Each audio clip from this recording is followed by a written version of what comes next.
Okay, good morning. My name's Stan Boggs. I'm an investigator with the National Transportation Safety Board. I'll be acting as investigator in charge during this accident. Before I start, on behalf of the NTSB, I do want to send out our sincere condolences to the victims and the families of this tragic event. As some of you know, I just arrived on scene this morning, so I don't have a lot of details to give you, but I will be sharing any factual information that I've gathered up to this time. And what I have so far is at approximately 5:33 p.m. yesterday, October 13th, a Cherokee 180 crashed here at the mobile home park. The aircraft is registered to Flyers Incorporated and operated by a private individual.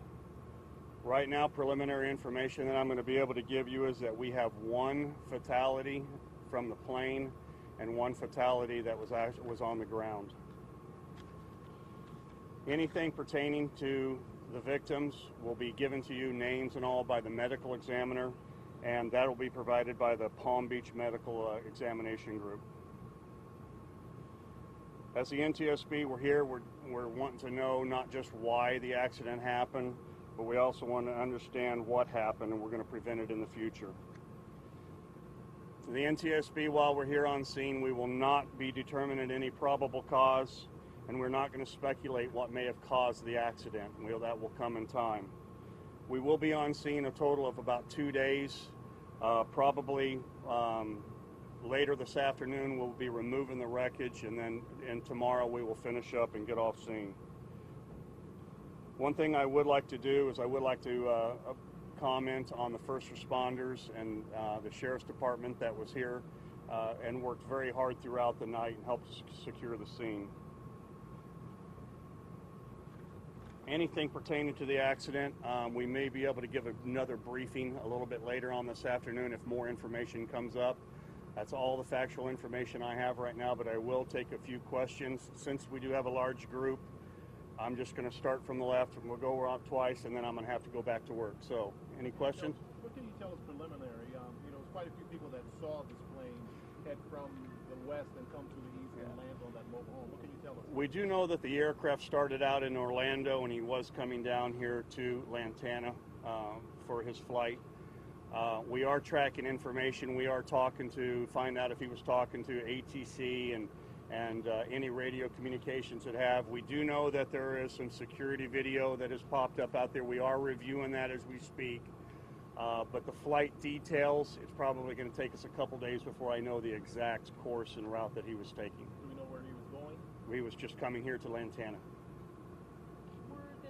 we assuming that there were no passengers on board, and were there any maydays before the plane went down? We do not believe right now there were any passengers, just one pilot on board, and we did not have any radio emergency calls at this time.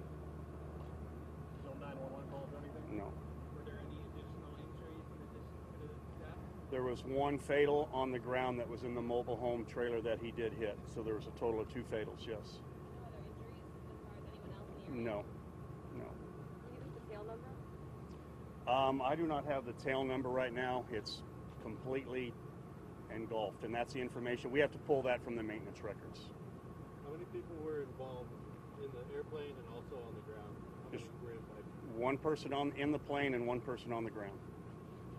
Any reports about from sounds that people heard that maybe an engine went out, anything indicating at least orally what was described to you?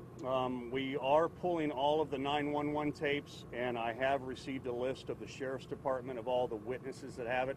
I have not spoken to them yet. That will probably be after the on-scene. I will call them personally and find out what exactly they heard. So just to be clear, there were no distress calls as far as you know? As far as I know, we do not, but we are pulling the radio calls from the airports right now to find out for sure. As far as the 911 calls, there were several made, correct? On the ground, yes. On the ground. Yes, on the ground. Okay. Well, hold on. Let me go. Is it fair to say that the plane is completely burned up and destroyed? Yes, the plane is destroyed at this point. In your investigations in the past, you've seen planes that crash with fuel and without fuel. With the amount of fire and smoke here, does it look like it was lacking fuel? We're going to pull all the fuel receipts that he may have filled up either in Orlando or here before he took off. I guess it was a round trip. I don't know when he departed, but that's what we're hearing preliminary. So we're going to determine how much fuel was on board by the flight hours that was used. So that will come in time. Anybody else? Yeah, I mean, where's this sort of compared to other small plane crashes? I mean, you guys miraculous that only one person on the ground was killed by. You know, we are fortunate. It just really depends on the area, whether how populated or sparse that it is. I mean, if this would have been in the mountains somewhere, it might have only been one fatality with a pilot. We're very fortunate in a mobile home park that it wasn't larger, and only two homes were affected. We do not know that. All those maintenance records are coming to us over the next 2 days, and that's what we're here to find out, is what is the maintenance history of the plane. Do you have any information on the pilot's experience? Not at this time. We don't. It was very hard for us to pull this information and find out where we're getting that from. So we're pulling that up I might be able to give that on the next one, but it's hard. You mentioned one of the big goals of the NTSB is prevention of future accidents. What were the kinds of things you'll be looking for on the scene here that would help with that? I know there's a big conference going on right now nationally about that. Yes, there is. And actually what we'll be doing, we'll be looking at all the flight characteristics of the plane, whether it's the flight controls, the engine. We'll be looking at the experience of the pilot. We'll be looking at the weather that he may have flown through. All aspects or all phases of the flight will be reviewed. Specifically, we are there to find out if anything was wrong with the airplane, and that's what we'll bring up. Could you clarify that he crashed into one and then caused fire in the other, or where did he crash into two? No, he crashed into one, and the fire caused damage on the second one. He did not crash into the second one. Curious, the way I understand the plane, does this sound like one of those planes that private pilots can rent so they can go because they don't actually own the plane themselves? This is one of those planes that can be rented, but this wasn't a rented airplane. This was owned by the Flyers Group, and it was a group of gentlemen that we do believe owned it. So you know who he is, but you're just not releasing his name? Yeah, the NTSB doesn't release names. The medical examiner has to do that.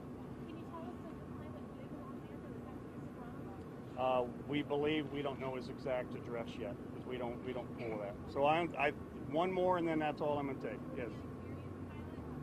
We do not know. We don't know how long he's been flying. We don't have any of that information yet. I just got here about 4 hours ago.